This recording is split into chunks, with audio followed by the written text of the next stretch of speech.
Bueno, pues la economía mexicana, como lo hemos venido informando en este espacio, esta misma semana, crece 3.1% el año pasado, 2023, pero se desacelera en los últimos 2 meses, noviembre, diciembre.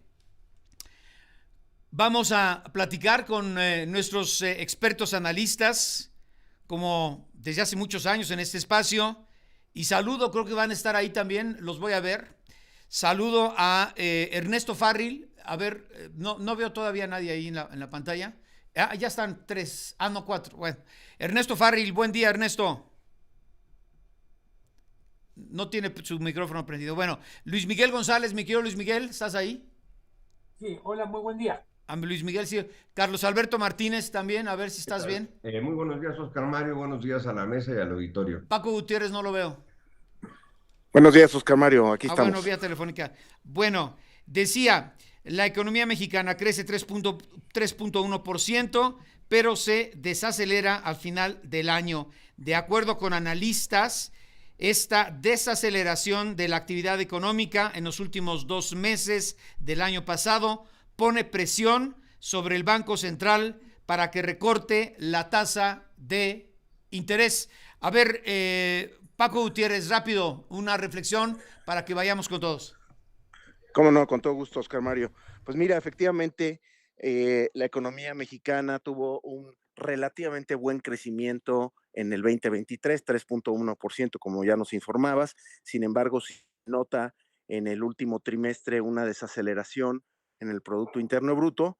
Y bueno, pues eso está marcando por el lado interno cierta tendencia a cerrar el año con mucho mayor precaución en términos de la inversión privada y quizás también en términos del consumo. Lo que por el otro lado está ayudando, Oscar Mario, es un mejor crecimiento de la economía de Estados Unidos, que en el tercer trimestre del 2023 creció 4.9%, en el cuarto trimestre creció 3.3% y en todo el año del 2023 creció 2.5%. Entonces, por un lado estamos viendo que la economía de Estados Unidos está creciendo más y bueno, pues sí es de notar esta desaceleración de la economía mexicana para el cierre de este año. Como quiera que sea, Oscar Mario, para este 2024, pues algunos organismos y analistas siguen revisando al alza su expectativa de crecimiento. Por ejemplo, el Fondo Monetario Internacional lo acaba de subir la expectativa de crecimiento para México de 2.1% previo a 2.7% para todo el 2024, es decir, un alza de 0.6 puntos porcentuales. Y esto tiene que ver principalmente con el mejor crecimiento que está observando la economía de Estados Unidos, aunque también hay factores internos como el gasto político electoral que se va a consumo en nuestro país y el enorme gasto de inversión que está realizando el gobierno, particularmente el sector construcción del Tren Maya, que desafortunadamente es un gasto bastante improductivo, así como el gasto social político electoral, pero que están pues canalizándose por un lado hacia el consumo y por el otro lado hacia la inversión. De manera que pues es de esperar que este 2024 México tenga un crecimiento pues del orden del 2.5, 2.7%, y luego la desaceleración, el freno y el riesgo principalmente fiscal viene en el 2025 con una disminución del crecimiento que yo creo que va a ser entre 0.5 y 1.5%. Bien, gracias Paco. Luis Miguel González, te saludo, te escucho. Muy buen día, Oscar Mario, buen día para todos. Eh, el último trimestre del año, nos dice Citibanamex, pudo reflejar en el PIB el problema con Otis en Acapulco. Creo que es importante ponerlo en perspectiva porque sería la primera fotografía que nos muestra, pues literalmente el impacto económico de la tragedia. Yo diría, añadiendo a lo que dice Paco Gutiérrez, enfatizar dos cosas. Muchos de los factores que están provocando en este momento la inflación no tienen que ver con la política monetaria. Estamos hablando de gasto público, pero también estamos hablando de cuestiones relacionadas con inseguridad. Entonces, cuando decías tú, si una si un aviso en la pantalla del crecimiento económico podría provocar un cambio en la política monetaria. Es probable que ocurra así, pero hay que entender que hasta qué punto lo que tenemos en este momento es una inflación que tiene muchas causas y en el cual el Banco de México tiene que mantener cierta disciplina, pero otros actores tienen que hacer su tarea para la inflación. El crecimiento claramente es mejor que el que esperábamos a estas alturas hace un año, pero es inferior al que todo mundo pronosticaba en el mes de septiembre. Entonces yo diría, es un dato que, según lo queramos ver, nos entrega un vaso medio vacío o un vaso medio lleno. Me refiero al del PIB. Bien, estarás de acuerdo con lo que dice Paco, de que pues el impulso que se dio a la economía mexicana el año pasado para lograr esta cifra de 3.1% fue por el gasto enorme en estas obras insignia del gobierno mexicano, principalmente Tren Maya, y por otro lado, pues los programas sociales que siguen alimentando la demanda y el consumo a nivel nacional. Sí, pero yo pondría otro factor, es decir, cuenta el gasto público, cuentan las transferencias sociales, pero probablemente el dato más relevante es que la recesión que todo mundo esperaba para Estados Unidos nunca llegó. Okay. No solo no hubo recesión, sino tampoco hubo desaceleración. Estados Unidos cierra el año más fuerte de como empezó. Recuerdo por ahí de julio, agosto, había un titular que decía en Estados Unidos el tsunami que nunca llegó. Se esperaba una recesión, como no ocurrió, generó para una economía tan vinculada a Estados Unidos, generó oportunidades. La mejor prueba de eso es que la parte de la economía que más creció al final del año es manufactura, que está muy vinculada a la actividad económica de Estados Unidos. Bien, gracias Luis Miguel. Tu punto de vista, Carlos Alberto Martínez. Sí, haciendo un poco de eco en lo que comentan mis colegas y amigos, es efectivamente hay crecimiento, eso no lo podemos regatear y no podemos pensar este 2023, 24 y 25 de manera aislada, porque es el cierre de la administración del presidente López Obrador y en donde pues viene la parte de su mayor crecimiento a lo largo del sexenio.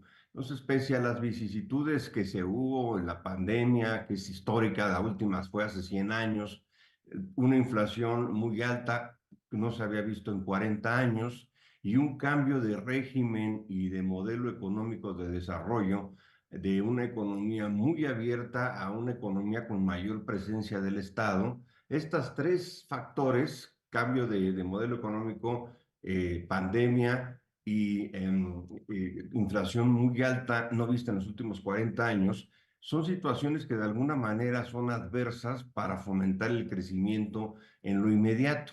Entonces, efectivamente hubo un crecimiento importante del 3.1% en el 2023. Esto lo va a conocer el INEGI el día de ayer con toda precisión. Y es menor a lo que se esperaba en el 23, pero ayuda a que a lo largo del sexenio, pues tampoco podemos regatear que habrá crecimiento. Poco, mucho, habrá crecimiento en este gobierno. Y nada más para ponerlo en perspectiva, Oscar Mario, estaríamos hablando de que en 2023 la economía creció 3.1% con relación al 2022. Pero si consideráramos los últimos 5 años del gobierno del presidente López Obrador, podemos decir que de forma acumulada habría crecido hasta el momento 3.3%. Si esto lo dividimos entre 5, estaríamos hablando de un crecimiento de 0.66% apenitas por año. Ese sería el promedio hasta ahorita del crecimiento del presidente López Obrador. A ver, Del ¿cuál es 0. la cifra? ¿Cuál dijiste? Sí, el promedio anual es de 0.66% lo que ha crecido este gobierno, la economía por año. Pero si ponemos que la población en México ha crecido al 1% anual, claramente hemos estado por debajo del crecimiento poblacional y estamos aún por debajo de las tasas de crecimiento que había en el año 2018. Correcto, si hacemos el promedio de los últimos 5 años, del 23 atrás, efectivamente el crecimiento de lo que va del sexenio hasta el momento sería de 0,66% por año, y lo que es con relación a la población que creció en el 1%, pues estaríamos todavía por debajo de lo que se crecía en el 2018.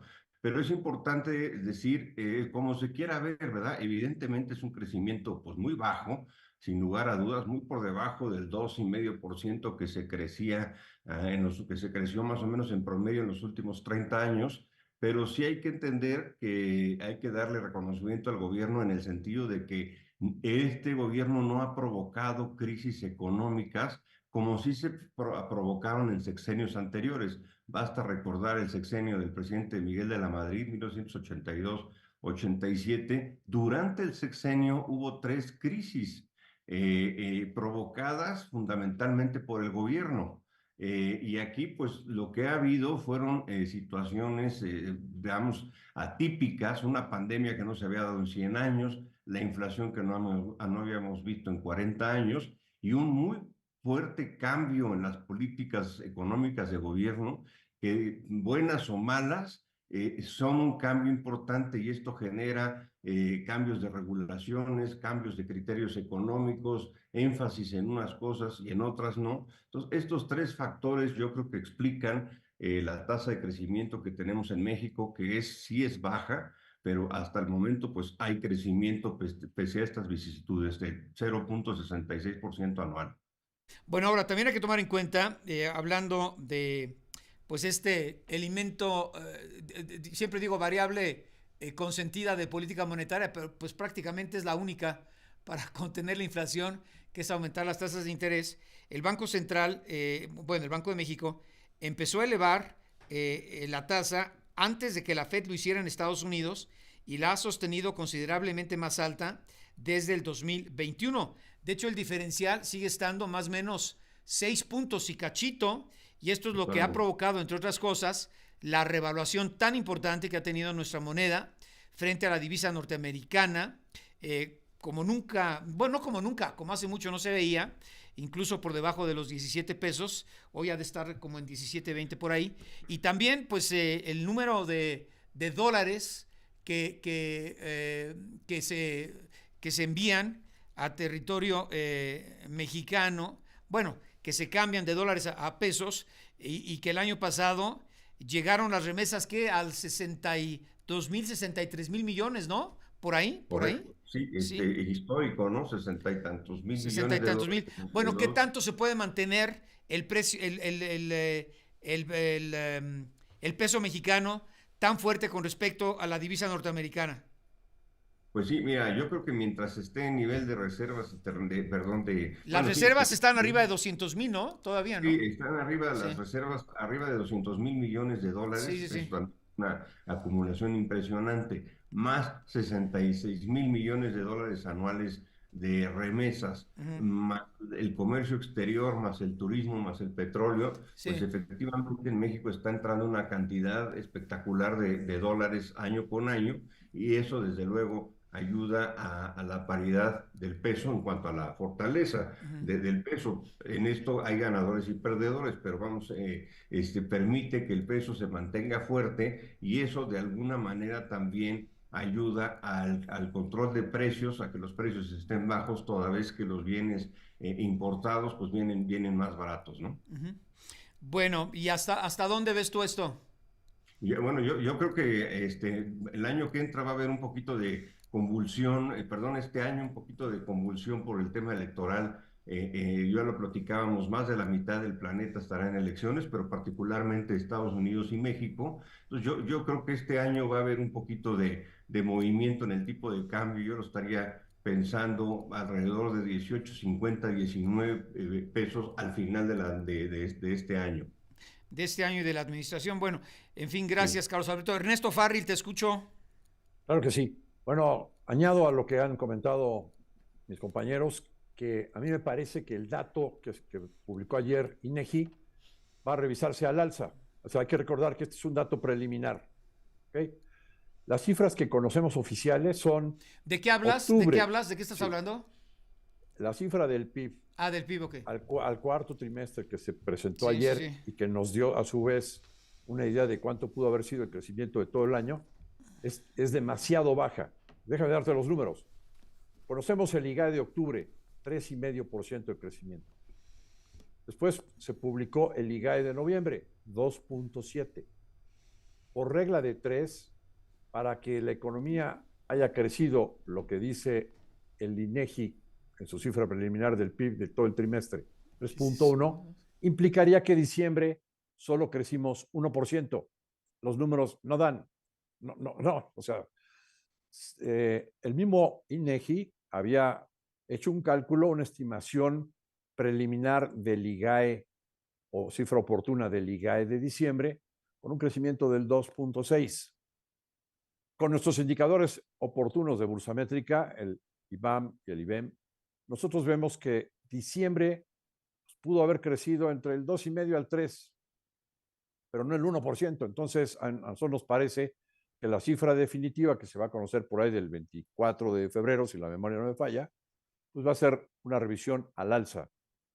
De tal suerte que a lo mejor el PIB en lugar de menos 0,1 trimestral o 3,1 anual, pues a lo mejor se va al 3,3, 3,4 y por lo tanto la cifra del PIB de todo el año también va a subir un poquito. Esto de todos modos no va a hacer que cambie radicalmente la lectura del sexenio.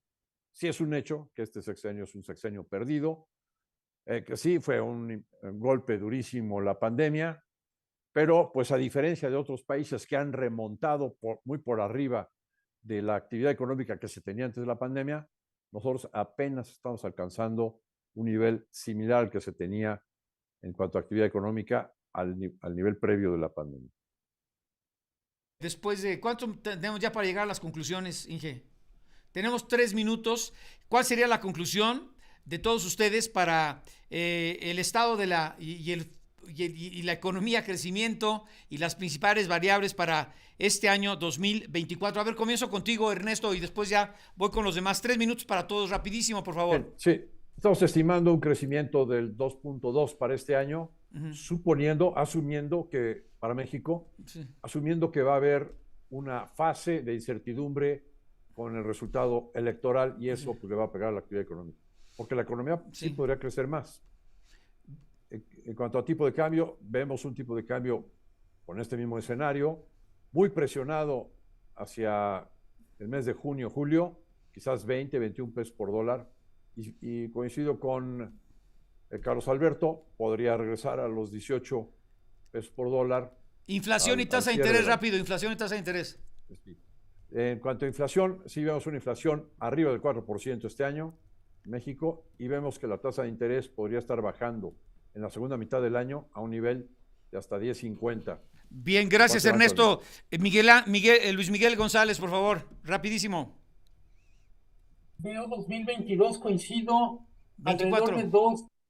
alrededor de 2% el PIB, pero veo un crecimiento con dos variables importantes, una impulsada por el gasto público, con una gran incertidumbre sobre qué podría pasar en Estados Unidos. La inflación la veo también arriba de 4%. Creo que va a bajar la tasa de interés, pero, insisto, hay factores que no se controlan con política monetaria que están causando inflación. Tipo de cambio, ya lo han explicado muy bien Carlos Alberto y Ernesto. Tendremos un tipo de cambio muy presionado en dos momentos, elección de México y elección de Estados Unidos. Eso quiere decir junio y noviembre. Yo creo que va a llegar alrededor de los 20 y probablemente no baje tan rápido por el factor de incertidumbre que marcará Estados Unidos. Gracias, Luis Miguel González. Paco Gutiérrez, rápido para ir con Carlos también. Rápido, Paco. Sí, ¿Cómo no? Mira, yo creo que el crecimiento económico este año 2,5%. Creo prematuro bajar las tasas tanto en Estados Unidos como en México, pero probablemente hacia fin de año bajen las. Sigue en la conversación. Ya la parte final de esta mesa de análisis económico financiero. Carlos Alberto, rápidamente tus variables, pronóstico para este año. Sí, mira, para este año estaríamos creciendo en México el 2,5%. Estaría yo viendo la inflación cercana al 5%, vamos a ponerle al 5%, las tasas de interés hacia finales del año en 10,50% y el tipo de cambio sí va a cerrar en 18,50. Todo esto nos va a dar, repito, no hay que regatear, nos va a dar algo de crecimiento económico en este sexenio, repito, pese a una pandemia no vista en 100 años, pese a una inflación no vista en 40 años y pese a un abrupto cambio de modelo económico de desarrollo implementado por este gobierno, que siempre, como en todos los casos anteriores que se ha hecho este proceso de cambio de modelo de desarrollo, pues generan mucho impacto, mucho choque, cambio de reglas, etcétera, y eso en el arranque pues dificulta el crecimiento, pero al final tendremos algo de crecimiento en este sexenio sin lugar a dudas. Bueno, y como factor muy importante a considerar, la incertidumbre política, Sí. ¿no? Por los resultados de la Electorales. elección en México y en Estados Unidos, México, Que junio. se prevé que sí. sean elecciones cerradas, la verdad, las dos, y eso pues siempre genera incertidumbre, ¿no? Porque además está muy ligada la economía de México a la de Estados Unidos, y en México está muy ligado el sector privado con el sector de gobierno, y entonces esto aumenta la incertidumbre. Gracias, Carlos Alberto. Reflexión final, Ernesto Farril. Bueno, pues tenemos enfrente un año, muy probablemente este año que comienza, de cierta desaceleración económica, pero todavía hay factores que hacen que se dé crecimiento, artificiales, factores artificiales que son los gastos gubernamentales que se dan en 70 países que tienen elecciones presidenciales. Y esto pues genera una inercia en todo el mundo, ¿no? Bien, gracias. Y finalmente, Luis Miguel González. Creo que será un año con mucho crecimiento, pero también tendremos un crecimiento con muchos factores de incertidumbre. Ya hemos hablado de lo político, hay que recordar la situación de Medio Oriente. Entonces me atrevo a decir, más importante que el número es cómo lo logramos. Estaremos hablando de crecimiento de 2%, inflación del 5%, entre 4 y 5%, pero tendremos un año en donde para hablar de economía tendremos que hablar mucho de política y de geopolítica. Bien, Luis Miguel González, muchas gracias, Luis Miguel González, Francisco Gutiérrez, Carlos Alberto Martínez, Ernesto Farril. Gracias a todos ustedes. Bueno,